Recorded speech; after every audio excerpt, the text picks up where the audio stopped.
My fellow Nigerians, distinguished guests, respected speakers, Ma, Queen Linda E. Tona, Ajia Khadija Abdullahi Iya, Barrister Deji Adeyanju, Providence Chukwuka, and other respected speakers here present and absent, young leaders, ladies and gentlemen, good morning. As I stand before you today, I am reminded of a question that has troubled me for many years. What does it truly mean to be a Nigerian? Is it the language we speak? Is it the tribe we belong to? Or is it the religion we profess? Is it the region from which we come? Or is it something far greater than all this? These questions may seem simple, but they lie at the heart of our national crisis. Nigeria is a nation blessed beyond measure.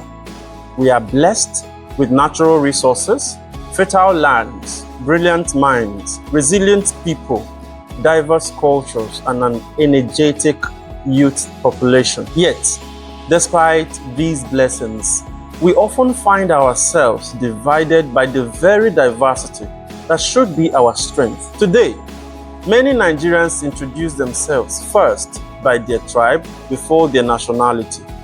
We hear statements like, I am Igbo, I am Hausa, I am Yoruba, I am Tiv, I am Ijo, before we hear, I am a Nigerian. Our politics is increasingly shaped by ethnic calculations. Our public debates are colored by regional sentiments.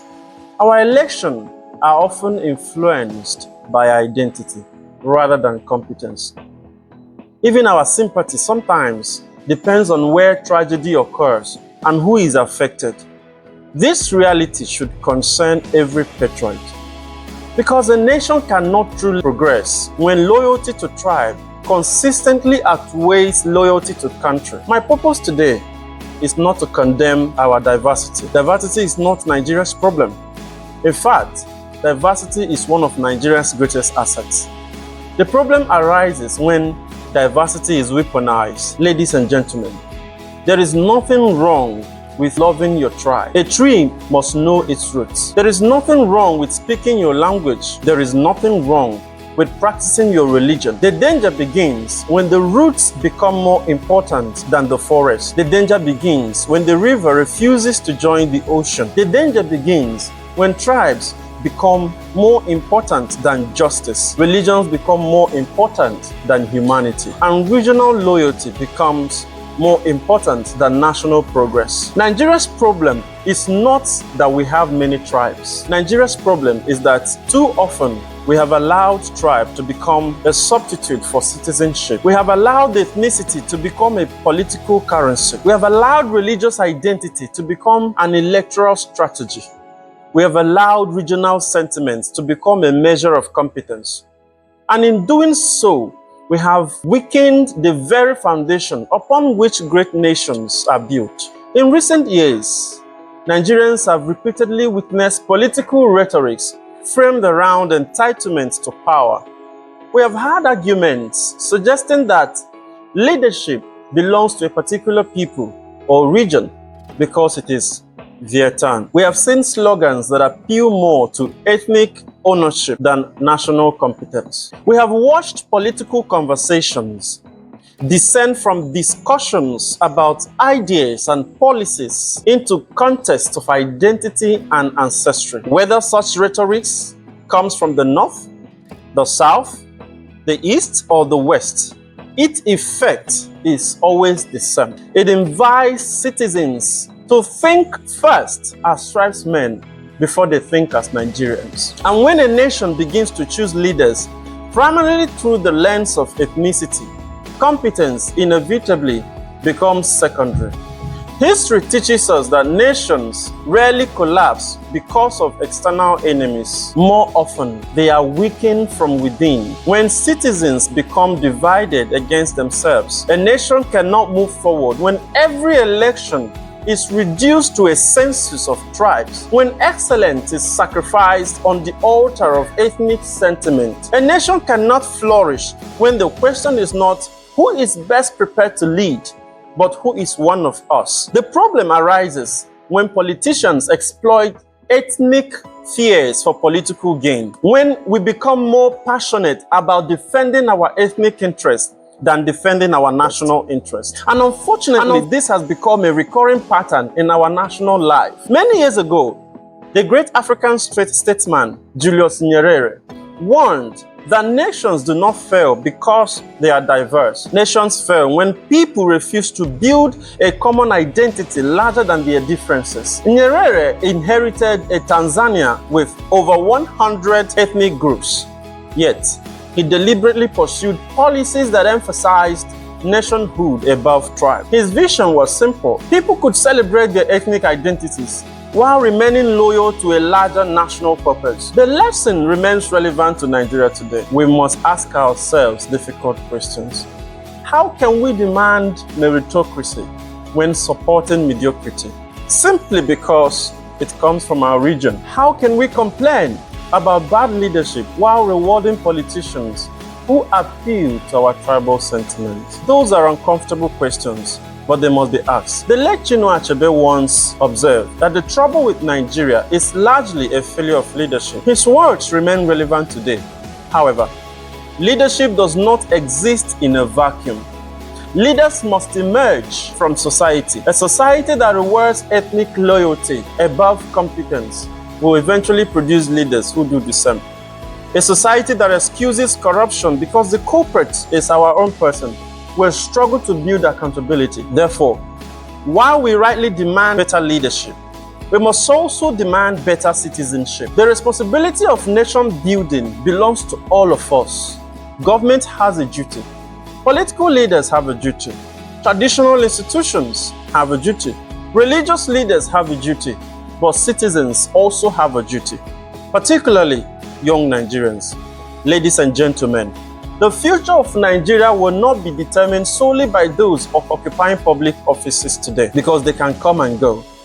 It will be determined by the values embraced by today's youth. The question before us is simple. Will we own the divisive rhetorics, or will we build something better? Will we continue to allow tribe to determine our friendships, our opportunities, our politics, or will we become the generation that finally places Nigeria above ethnic interests? History teaches us that every great nation is built upon a shared sense of purpose. The United States was built around an idea. India was built around an idea. South Africa was rebuilt around an idea. Tanzania was united around an idea.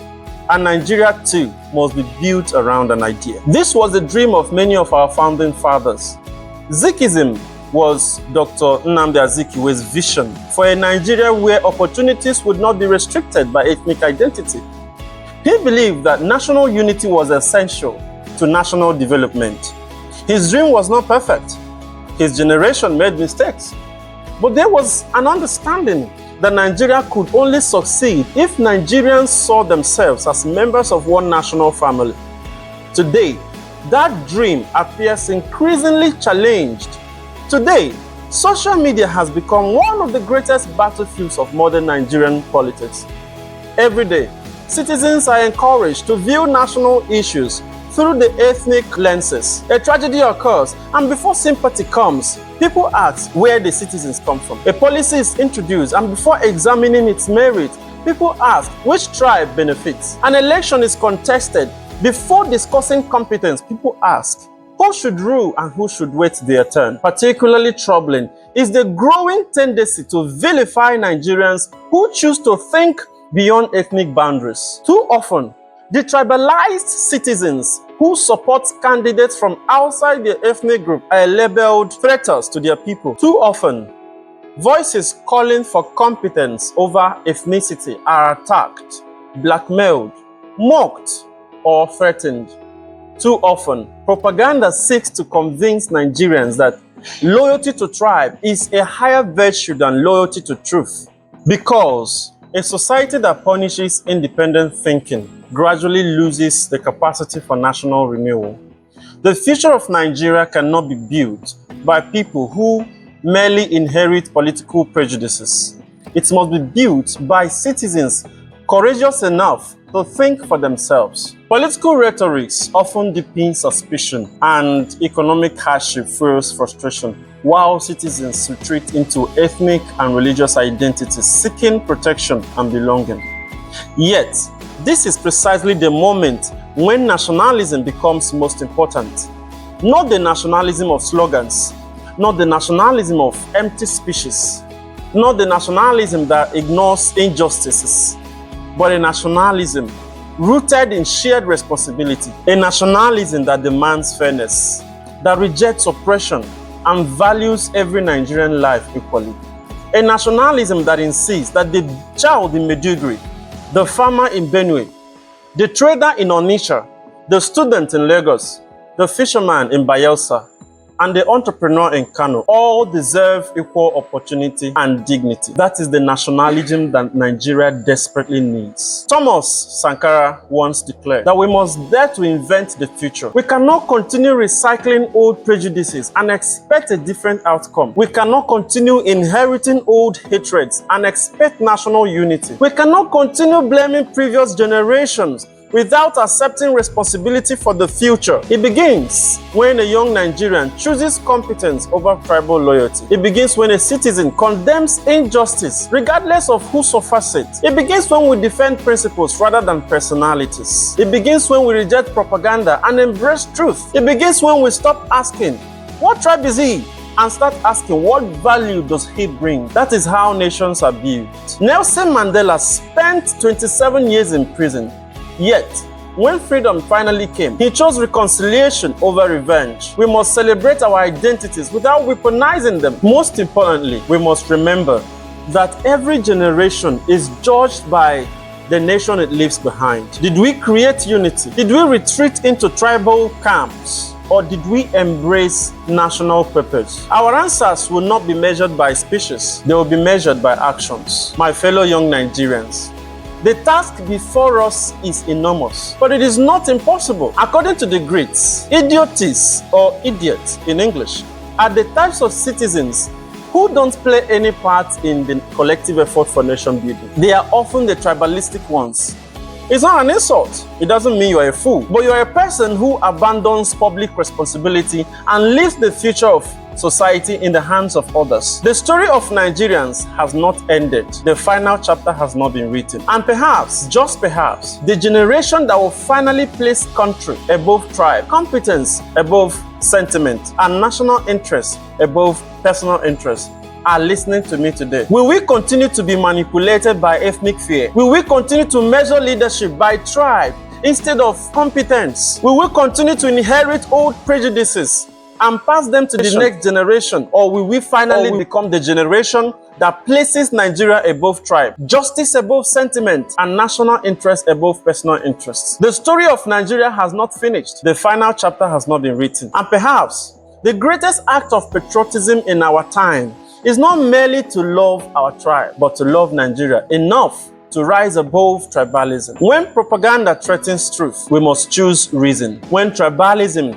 threatens nationhood, we must choose Nigeria. As we celebrate Democracy Day, it is worth reflecting on the origins of democracy itself. The world often credits ancient Greece as the birthplace of modern democratic thought, not because other civilizations lack systems of consultation and participation. Indeed, many African societies did. The Igbos, for example, practice a sophisticated system of collective decision-making, accountability, and public consultation long before modern states emerged. Yet, history remembers ancient Greece because it provided some of the earliest documented foundations of what the modern world calls democracy. The Greeks understood something profound. A democracy is only as strong as the quality of its citizens. As I conclude today, I leave with you a question for everyone: politicians, government, the youths, and indeed all Nigerians. What kind of citizen are you? Are you the citizen who participates? Are you the citizen who cares enough to be informed, engaged, and responsible? Or are you the citizen